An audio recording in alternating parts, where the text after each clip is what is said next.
मैं नहीं खेल सकता।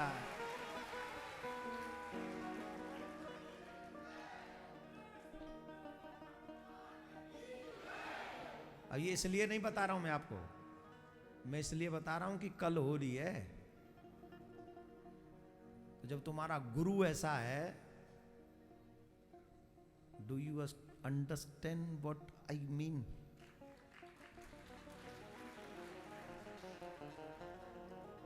होली मुबारक नको, नको, होली मुबारक नको, होली मुबारक नथी।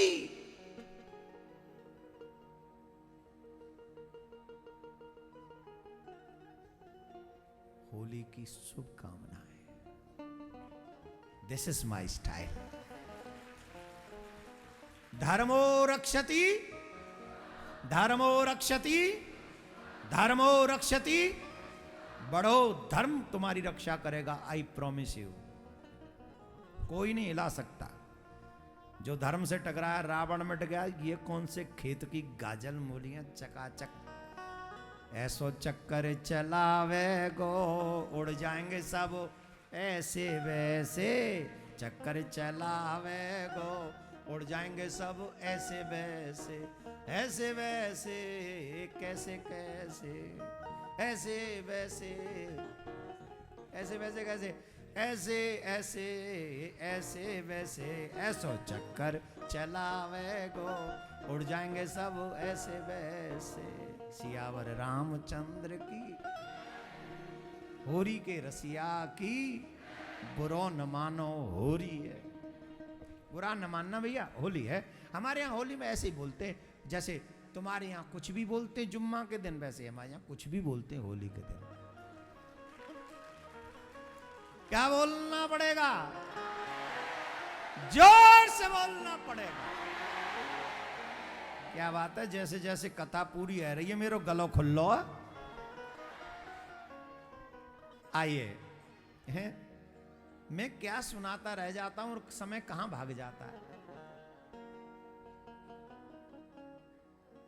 भगवान का सखा कौन बन सकता है? जिसने अपनी इंद्रियों को कंट्रोल में किया।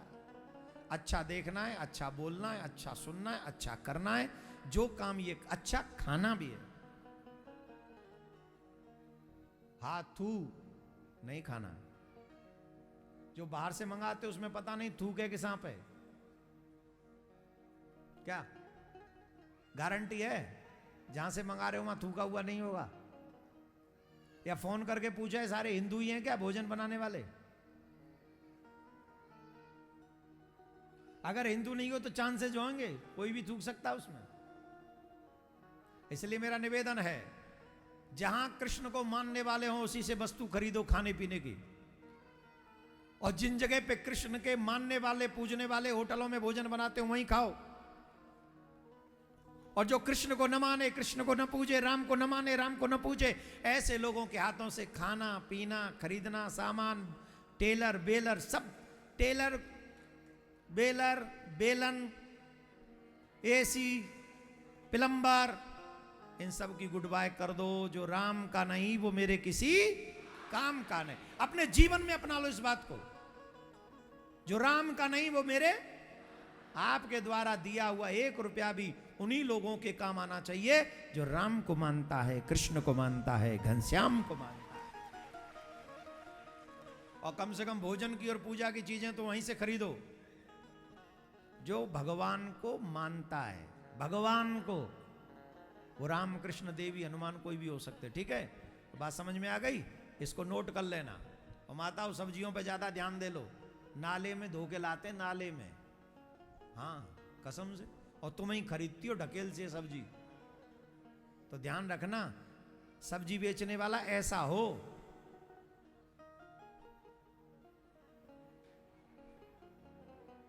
नको, मैंने कुछ नहीं कहा। कुछ कहा क्या? पर मेरे श्रोता बहुत समझदार हैं, अप्लाई करेंगे अपने जीवन में, ऐसी आशा करता हूं। हंसे मत, घर में अप्लाई करवा देना तो का उतना थूक्यो वे आ जाएगो, फिर रोवेगो। वीडियो आएगा तो सामने, हाँ ले ले अब बाजार झुंझुना।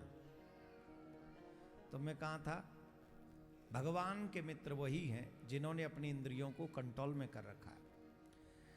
एक बार यदुवंशियों को सांप लगा। सांप क्यों लगा ये पूरी कथा आप सबको मालूम ही है।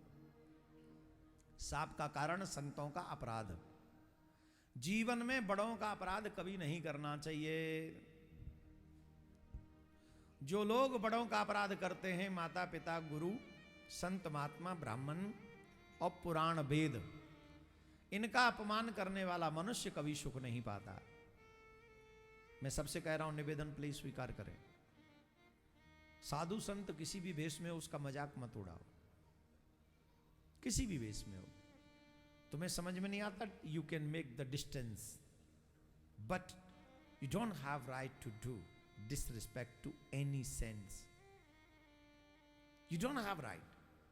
सही है गलत है, ध्यान रखियो। यो आए के स्कूल में एक दिन ना गो पढ़े, इतनी अंग्रेजी तो जब झाड़ रहा हूं। और जो कहूं मैं कहूं नेकाद पढ़े लिख लें तो ना, माट तक आ जाऊं तो कहूं, या मथुरा में पढ़ लें तो 2-4 साल है तो कम यहाँ रुके रो।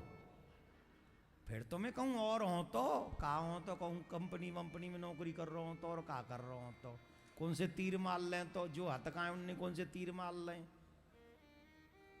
हाँ गूगल में हमारे सनातनी बैठे हुए हैं, सीओ बीओ बन बना के, बहुत बड़ी बड़ी कंपनी में सेकुलर बन के बैठ गए। मैं चूहा, अरे 2-4 महीना का जो मुंह दे दो, मैं नव बंडर लाए दूं तो मेरा नाम नहीं। हाँ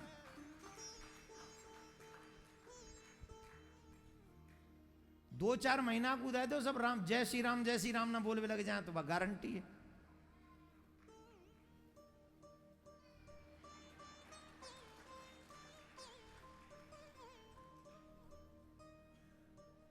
जो देखेंगे सो बोलेंगे, हम लोगो ही बना कर खड़ा कर देंगे।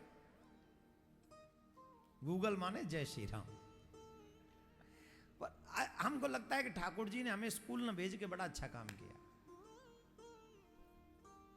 बहुत अच्छा काम किया कसम से। कभी कभी हमारे बच्चे फील करते होंगे हमारा बाप अनपढ़ है, कभी कभी तुम लोग फील करते होगे कि हमारा गुरु अनपढ़ है। और मुझे कभी शर्म नहीं आती है कहने में कि मैं अनपढ़ हूं, लेकिन एक बात जरूर कहता हूं, अनपढ़ जरूर हूं, पढ़े लिखे से ज्यादा अच्छा हूं।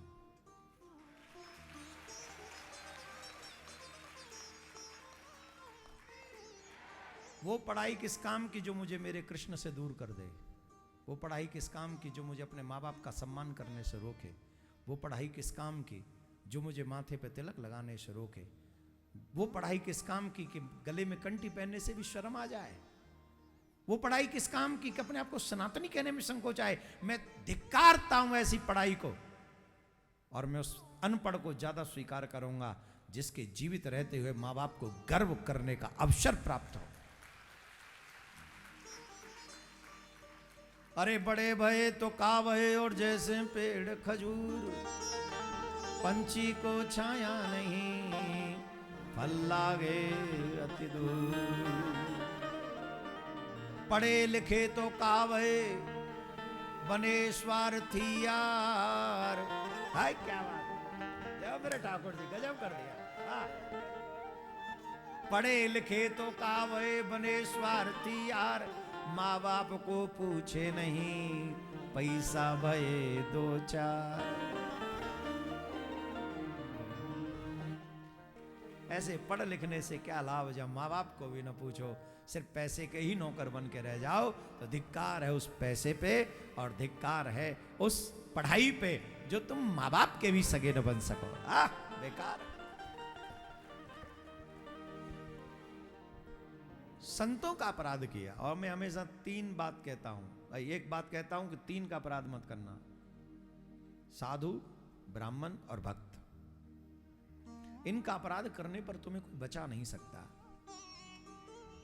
भगवान के ही परिवारी जनों ने जब संतों का अपराध किया तो भगवान के परिवारी जनों को साप लगा। मूसलम कुलनाशनम, एक बच्चे को साड़ी पहना के ले गए, बोले महाराज ये गर्भवती है, कृपा करके बताइए पुत्र होगा कि पुत्री। संत ने नेत्र बंद करके देखा तो वो स्वयं ही पुत्र था, पुरुष था। बोले तुम हमारा उपास करते हो, हम तुम्हें शाप देते हैं, इससे मूसल जन्म लेगा और तुम्हारे कुल का नाश कर देगा, तुम्हारे कुल का नाश कर देगा। ये सुना तो वो सभी भयभीत हो गए। वो वहां से फिर वो मूसल ही निकला, पीसा, समुद्र में बहाया, चूरा बन के सागर के तट पे आ गया। एलका नाम की घास बनी, मछली ने वो कील निगल ली, कील को शिकारी ने मछली को शिकारी ने पकड़ लिया, तीर के आगे लगा दी। प्रवास क्षेत्र में आपस में लड़के वो सब मरने लगे, मर गए। बलराम जी महाराज शेष स्वरूप धारण करके पाताल में गए। उस समय भगवान श्री कृष्ण के पास में जब उद्धव आए, बड़े सुंदर प्रसंग हुए। तो उन्हीं प्रसंगों के बीच में एक प्रसंग आता है नव योगेश्वर संवाद, और हम ये चाहते हैं कि हम आपको थोड़ा सा वो नव योगेश्वर, ये भक्ति के सूत्र हैं, थोड़ा सा आप इसे अपने जीवन में लाने का प्रयास करें। जहां पे राजा निमि प्रश्न करते हैं, नव योगेश्वर 9 ऋषि हैं, योगी हैं जो उत्तर देते हैं, और ये हमारे जीवन में बहुत महत्वपूर्ण है, स्पेशली उनके लिए जो भक्ति पथ में आगे बढ़ना चाहते हैं। और इसलिए हमने कहा वृंदावन में हम बैठे हैं, हम ये प्रयास करेंगे कि हम आपको उसी मार्ग पर लेके चलें जहां से आपकी भक्ति आगे बढ़े। तो ध्यान से सुने। ये प्रसंग मैं प्रारंभ करूं उससे पहले मैं आप सभी जो आसपास में, दिल्ली में, आगरा में और आसपास में जितने भी सनातनी होली के संदर्भ में सुन रहे हैं, इस कथा को सुन रहे हैं, कल क्या बजे 9, साढ़े 9 बजे यहाँ होली का उत्सव प्रारंभ होगा प्रियकांजू में, और आप सभी लोग उस होली के रंग में रंगने के लिए, वही होली धन्य है जिस होली में हमारे ठाकुर जी का, हमारी सरकार का रंग हमारे ऊपर डल जाए। तो समय से आ जाएं, और आप जितने भी लोग हैं सबको आज्ञा है, आपको इधर नहीं बैठना, आप सबको उधर बैठना सामने पूरा, और जो बाहर के लोग आएंगे वो बाहर की तरफ बैठेंगे, आप सामने बैठकर आराम से बैठकर पूरा आनंद लेंगे, चका चक वाला, है ना। तो ऋषियों से प्रश्न किया। पहला प्रश्न है, ये पहला प्रश्न है, और इस पहले प्रश्न को ऋषियों से कहा, संसार में जो बद्ध जीव है, जो बंधा हुआ है बंधनों में, उस बंधे हुए जीव की मुक्ति कैसे होगी और भागवत धर्म क्या है, कृपा करके बताएं। उत्तर कवि ऋषि ने दिया। उन्होंने कहा, संपूर्ण शरीर की क्रियाओं से जो भी हम क्रिया करते हैं, ध्यान से सुनना, प्रश्न यह है, हम लोग कर्म बंधन में बंधे हुए हैं। कर्म बंधन का मतलब है आप अच्छे कर्म करो, ध्यान से सुन लो इसको, आपने अच्छे कर्म किए, अच्छे कर्म का फल क्या है, स्वर्ग। और स्वर्ग में कब तक रह सकते हैं, बोले जब तक अच्छे कर्म रहेंगे। जैसे जेब में पैसा हो तो होटल में रहो, और जिस दिन पैसा खत्म हो जाएगा उस दिन क्या होगा, जवाब दो। होटल वाले कहेंगे सर पहले पे करो देन स्टे करो। बोले नहीं पेमेंट तो इतने दिन रख दिया, अब नहीं। बोले अब नहीं है तो अब जाओ, बैठा लें। ये थोड़ा गंभीर प्रसंग है, बैठा लें बच्चों को।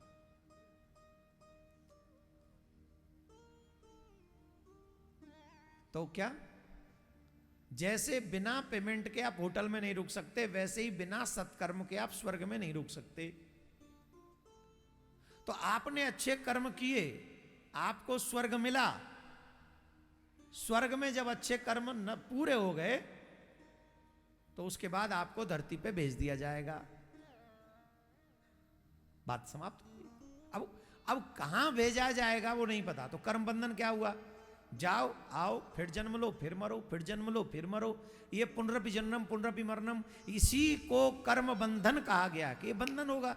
अच्छा करेंगे तो स्वर्ग जाएंगे, बुरा करेंगे तो नरक जाएंगे, और नरक में जाएंगे तो कर्मों का फल भोगेंगे, भोगने के बाद फिर यहीं आएंगे, फिर यहाँ आएंगे, फिर कर्म करेंगे, फिर जाएंगे, फिर वहां भोगेंगे, फिर यहाँ आएंगे।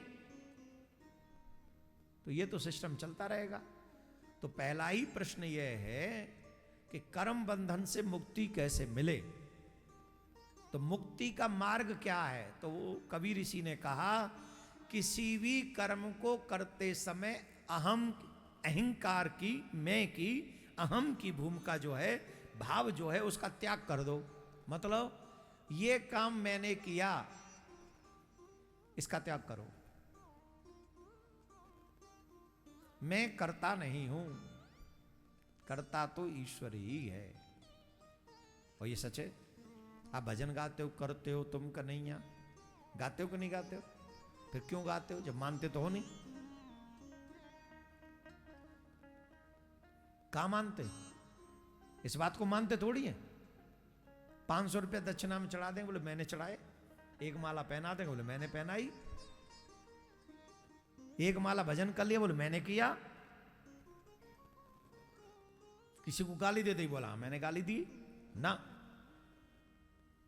अगर मुक्ति चाहते हो तो मैं करता नहीं हूं, यही गीता का ज्ञान है और यही भागवत का भगवान कह रहे। कबीर ऋषि ने कहा, अहम की भूमिका, मैं करने वाला हूं, प्रत्येक क्रिया प्रत्येक कर्म से ये भाव हटा लो कि मैंने किया है। करते हो तुम कन्हैया, मेरा नाम हो रहा है। इसी को मजबूत करो।